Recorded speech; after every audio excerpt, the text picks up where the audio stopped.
তাদের খবর কে নিচ্ছে? যাদের বাচ্চা মারা গেছে ওই ফ্যামিলির খবর কেউ নিচ্ছে? এখন সাংবাদিকরা যাচ্ছে, তাদের কাছে ইন্টারভিউ নিচ্ছে, এই তো 2 দিন, এরপর কি হবে? তারা বাঁচবে কেমনে, চলবে কেমনে? কাজ করার মন মানসিকতা কি ওই হাজব্যান্ড ওয়াইফের বা ওই বাবা মার কি থাকবে? থেকে তো সাপোর্টের জন্য এগিয়ে আসে নাই। যেদিন অ্যাক্সিডেন্ট হলো হুট করে রাজনৈতিক দলরা খুব হসপিটালে ভিড় করছেন। আপনার হসপিটালে ভিড় করার দরকার নাই তো। কোনো একটা পলিটিক্যাল পার্টি থেকে, কোনো একটা জায়গা থেকে তাদের পাশে কেউ দাঁড়ালো? আমি ছোটোবেলা থেকে এটাই দেখে আসি, কিছু একটা হলে খালি তদন্ত কমিটি গঠন হয়। এই রিপোর্টটাও কেউ কখনো সামনে আসে না। ইভেন এটার যে মেজার্সগুলা, মানে যে স্টেপসগুলো নিলে এই ধরনের ঘটনা ঘটবে না, সেটাও নেওয়া হয় না। আমরা আসলে খুব আনলাকি। সচেতন তো হওয়া উচিত, বাট আমরা তো হচ্ছি না। উত্তরা মাইলস্টোনে যে ট্র্যাজেডি হয়েছে, এটা দেখার পরে আপনার প্রতিক্রিয়া কী ছিল? এই বিষয়টাই হচ্ছে আসলে বারবার ভুলে যেতে চাচ্ছিলাম, কিন্তু আসলে মানে সঙ্গত কারণে এটা তো আসলে ভোলা তো সম্ভব না। মাইলস্টোনের পাশেই অনেকগুলো গাড়ির সার্ভিসিং সেন্টার আছে, ওখানে একটা সার্ভিসিং সেন্টারে আমি গাড়ি নিয়ে যাচ্ছিলাম, গাড়িটা সার্ভিস করবো এই ভেবে আর কি। তো হঠাৎ দেখলাম যে দিয়াবাড়ির ওই জায়গায় মানে খুবই মানে রাশ অ্যান্ড হিউম্যান ক্রাই, বুঝতে পারছিলাম না, অ্যাম্বুলেন্সের আওয়াজ, পুলিশ দৌড়াদৌড়ি করছে, মানুষ দৌড়াদৌড়ি করছে। সো আমি ঠিক বুঝতে পারছিলাম যে ঘটনাটা আসলে কী। তো হঠাৎ করে দেখলাম যে মানুষজন ওই যে পিছনে ফায়ার সার্ভিসের গাড়িকে সাইড দিচ্ছে, আমিও সাইড দিলাম, ফায়ার সার্ভিসের গাড়ি চলে যাচ্ছে, তারপর রাস্তা বন্ধ করে দেওয়া হলো। মানে আউট অফ নোহ্যার বুঝতে পারছিলাম না যে কী হলো। হঠাৎ করে ভাবলাম যে কোথাও আগুন লাগলো কিনা। এলএমই সার্টিফাইড বিশ্বসেরা কপারে তৈরি ওয়ালটন কেবলস, যা আপনার স্থাপনাকে রাখবে সব সময় নিরাপদ। সো একটু পরে দেখতে পেলাম যে বিভিন্ন ছোট ছোট রিক্সা করে, গাড়ি করে বাচ্চারা দৌড়াচ্ছে, স্কুলের বাচ্চারা ইউনিফর্ম পরা, এবং তার মধ্যে বেশ কজন হচ্ছে ঝলসানো। এটা দেখে হচ্ছে নিজেকে আর ধরে রাখতে পারিনি যে মানে ঘটনা কি, মানে স্কুল পুড়ে গেল বা সামহাও কিছু একটা হলো। মানে তখন হয়তো বা প্লেন অলরেডি ক্র্যাশ করে ফেলেছে আর কি। সো এরপরে শুনলাম এর ঠিক 10 মিনিট আগে নাকি প্লেন ক্র্যাশ করেছে। সো দেন প্লেন ক্র্যাশ করা এটা তো আনইউজুয়াল, আসলে এটা তো মেনে নেওয়া যায় না। তারপরেও ভাবলাম যে প্লেন ক্র্যাশটা কোথায় করলো, এটা কি মাঠে করলো কি না, কারণ তখন পর্যন্ত জানি না তো কী হচ্ছে না হচ্ছে। মাঠে করলে বা কজন কী হলো, বাচ্চারা এরকম মানে পোড়া শরীর নিয়ে যাচ্ছে কেন, মানে আসে না সব আনসার্টিনিটি, সব কিছু মিলায়। পরে যখন দেখলাম, সব কিছু জানলাম, তখন তো আর নিজেকে ধরে রাখার মতো কোনো অবকাশ নাই। প্লাস 3-4 দিন খালি চুপ হয়েছিলাম। ইনফ্যাক্ট এখনও পর্যন্ত সিনেমা রিলিজ হয়েছিল আমার 18 তারিখ, এরপরে তো সব ধরনের প্রমোশন থেকে নিজেরাই সরে গেলাম। আসলে এরকম একটা ইনসিডেন্টের পরে তো আসলে সিনেমার প্রমোশন বলেন বা অন্য কিছু বলেন, কনসেন্ট্রেশন তো করা যায় না। বলতে পারেন এখন ওই ট্রমাটা নিয়ে আছি। বাচ্চাদের জন্য খুব খারাপ লাগছে, ইভেন যারা আহত তাদের জন্য খুব খারাপ লাগছে। মানে এখনও বিশ্বাস হচ্ছে না যে এই ধরনের একটা ইনসিডেন্ট আমাদের দেশে হইতে পারে, বা এত বড় একটা ঘটনা ঘটে যেতে পারে, এতগুলো বাচ্চা চলে যেতে পারে। মানে এটা এখনও বিশ্বাস হয় না আর কি। ট্র্যাজেডির মতো এই দুর্ঘটনাগুলো আমাদের প্রতিনিয়ত হয়ে যাচ্ছে। এই দুর্ঘটনাগুলো আমাদের কতটুকু সচেতনতা বাড়ায়, বা আমাদের আরও কী পদক্ষেপ নেওয়া উচিত?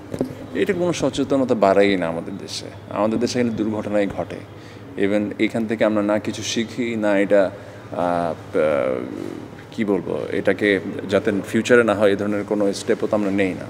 এটা খেলে আমরা তদন্ত কমিটি গঠন করা হয়। এছাড়া আমি ছোটোবেলা থেকে এটাই দেখে আসি, কিছু একটা হলে খালি তদন্ত কমিটি গঠন হয়। এই রিপোর্টটাও কেউ কখনো সামনে আসে না। ইভেন এটার যে মেজার্সগুলা, মানে যে স্টেপসগুলো নিলে এই ধরনের ঘটনা ঘটবে না, সেটাও নেওয়া হয় না। সত্যি কথা বলতে কি, আমাদের দেশটাই তো আসলে খুবই অপরিকল্পিত একটা দেশ। ঢাকা সিটিটাই ইটসেলফ খুবই অপরিকল্পিত একটা সিটি। এখন ধরেন সবার সব ধরনের লজিক আছে। এখন ওরা বলতে পারে যে এয়ারপোর্ট যদি এখানে সেন্টারে হয়, তাহলে আসলে দিন শেষে তারা ট্রেনিংটা করবে কোথায়? হ্যাঁ, এক একজন এক এক ধরনের লজিক। চিটাগংও কিন্তু গত মাসে একটা বিশাল অ্যাক্সিডেন্ট, গত বছরে একজন পাইলট মারা গেলেন সেম একটা এয়ারক্রাফট ফল্টের কারণে। কই এয়ারক্রাফটগুলো তো চেঞ্জ করা হচ্ছে না। অনেকের কনসার্ন পিপলদের বক্তব্য দেখলাম যে এয়ারক্রাফটগুলো খুব সলিড এবং ঠিকঠাক আছে, কোনো ঝামেলা নাই, ইন্সপেকশন করেই নামানো হয়। তো সবাই সবার জায়গায় যার যার যুক্তি আছে আসলে, কিন্তু দিন শেষে ভিকটিম হচ্ছে কিন্তু সাধারণ মানুষজন। তো যেটা আসলে খুব আমাদের জন্য খুব বড় দুঃখজনক একটা ব্যাপার। সো কোনো দিকে আমরা বড় বড় দুর্ঘটনা ঘটে ঠিকই, কিন্তু এইটা থেকে এইটার জন্য যে আমরা একটা প্রপার একটা স্টেপ নিব যাতে এই ধরনের বড় দুর্ঘটনা না ঘটে, সেই ধরনের স্টেপ কোনো গভর্নমেন্টের আমলে আসলে চোখে পড়ে নাই। সো দিন শেষে বলতে পারেন আমরা আসলে খুব আনলাকি একটা জাতি। কালকে আপনি আমাদের সাথে যে কোনো কিছু হয়ে যেতে পারে, কিন্তু এইটার কোনো না হবে কোনো বিচার। না এটার জন্য কোনো প্রপার স্টেপস নেওয়া হবে যাতে এসব কিছু না হয়। আমরা আসলে খুব ভালো লাগি, সচেতন তো হওয়া উচিত, বাট আমরা তো হচ্ছি না। মাইলস্টোন ট্র্যাজেডিতে শত শত বাচ্চা মারা গেল, একজন বাবা হিসেবে আপনার অনুভূতিটা কি আসলে? এটাই তো বললাম, একজন বাবা না হওয়া পর্যন্ত এটা কেউ ফিল করতে পারবে না যে বাবা মার মধ্যে কি গেছে। হ্যাঁ, এটা কেউই ফিল করতে পারবে না, খালি ওই বাবা মাটা ফিল করতে পারবে যে তারা কি হারিয়ে ফেলেছেন। কেউ কোনো বাবা মাকে দেখলাম যে তারা তার 2টা সন্তানই হারিয়ে ফেলেছেন, তারা আসলে কী নিয়ে বাঁচবেন বা কার জন্য বাঁচবেন। এখন পর্যন্ত তো এই যে এতগুলো ফ্যামিলির ক্ষতি হয়ে গেল, কই গভর্নমেন্ট থেকে তো সাপোর্টের জন্য এগিয়ে আসে নাই। যেদিন অ্যাক্সিডেন্ট হলো হুট করে রাজনৈতিক দলরা খুব হসপিটালে ভিড় করছেন। আপনার হসপিটালে ভিড় করার দরকার নাই তো, কোনো একটা পলিটিক্যাল পার্টি থেকে কোনো একটা জায়গা থেকে তাদের পাশে কেউ দাঁড়ালো? কোনো একটা ভিকটিম যারা হয়েছেন তাদের ফ্যামিলির পাশে কোনো একটা পলিটিক্যাল পার্টির কোনো নেতা দাঁড়িয়েছে?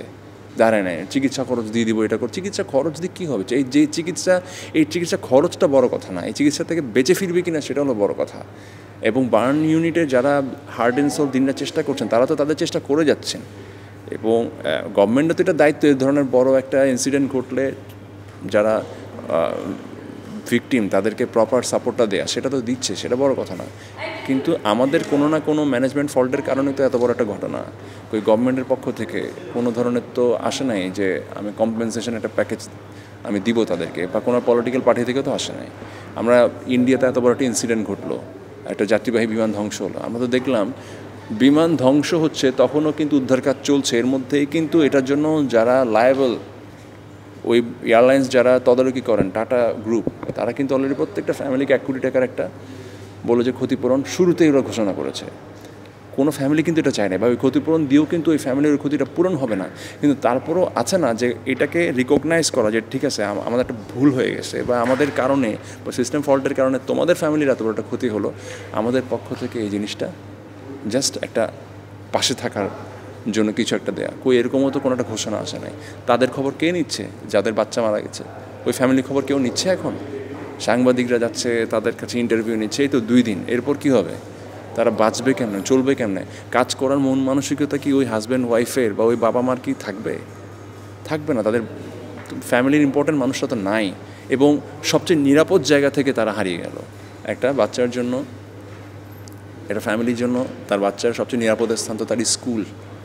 যে আমার বাচ্চাকে স্কুলে পাঠাচ্ছি, ওখানে ওর সেফ থাকবে। স্কুলে পাঠাচ্ছি কেন? মানুষের মতো মানুষ হবে। ওই স্কুলেই যদি সে জ্বলে পুড়ে মারা যায়, এটার জবাবটা কী দিবে? অবশ্যই এটার জবাবটা স্কুল কর্তৃপক্ষকে দেওয়া উচিত, গভর্নমেন্টের দেওয়া উচিত, বাংলাদেশ এয়ারফোর্সের দেওয়া উচিত, পলিটিক্যাল পার্টিসগুলো দেওয়া উচিত।